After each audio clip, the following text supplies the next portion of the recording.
क्या आपको लगता है कि जुपिटर सिर्फ सन के चक्कर लगाता है? तो कहानी इतनी सिंपल नहीं है। असल में सन और जुपिटर दोनों एक इनविजिबल पॉइंट के अराउंड घूमते हैं। इस पॉइंट को पेरिसेंटर कहते हैं, यानी दोनों ऑब्जेक्ट के मास का कॉमन सेंटर। अब ट्विस्ट सुनो, जुपिटर के मास इतना ज्यादा है कि जुपिटर सन सिस्टम का पेरिसेंटर है। जुपिटर का मास इतना ज्यादा है कि जुपिटर सन सिस्टम के पेरिसेंटर हमेशा सन सेंटर में नहीं होता।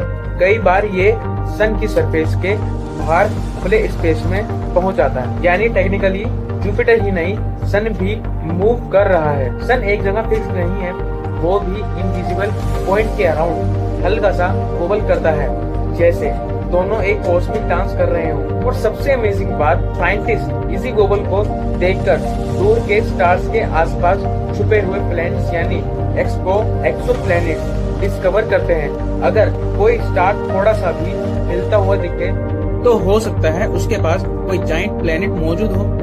तो टेक्निकली सन और जुपिटर दोनों एक कॉमन सेंटर पॉइंट के अराउंड ऑर्बिट कर रहे हैं। स्पेस सच में इतना क्रेजी है। क्या आपको लगता है कि जुपिटर सिर्फ सन के चक्कर लगाता है? तो कहानी इतनी सिंपल नहीं है। असल में सन और जुपिटर दोनों एक इनविजिबल पॉइंट के अराउंड घूमते हैं। इस पॉइंट को पेरिसेंटर कहते हैं, यानी दोनों ऑब्जेक्ट के मास का कॉमन सेंटर। अब ट्विस्ट सुनो, जुपिटर के मास इतना ज्यादा है कि जुपिटर सन सिस्टम का पेरिसेंटर है। जुपिटर का मास इतना ज्यादा है कि जुपिटर सन सिस्टम के पेरिसेंटर हमेशा सन सेंटर में नहीं होता।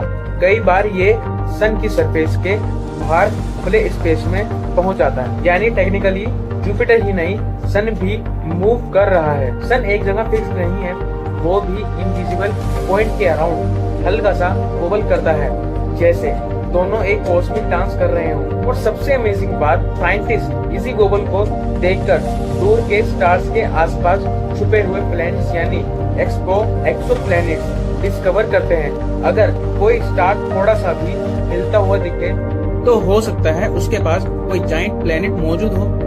तो टेक्निकली सन और जुपिटर दोनों एक कॉमन सेंटर पॉइंट के अराउंड ऑर्बिट कर रहे हैं। स्पेस सच में इतना क्रेजी है।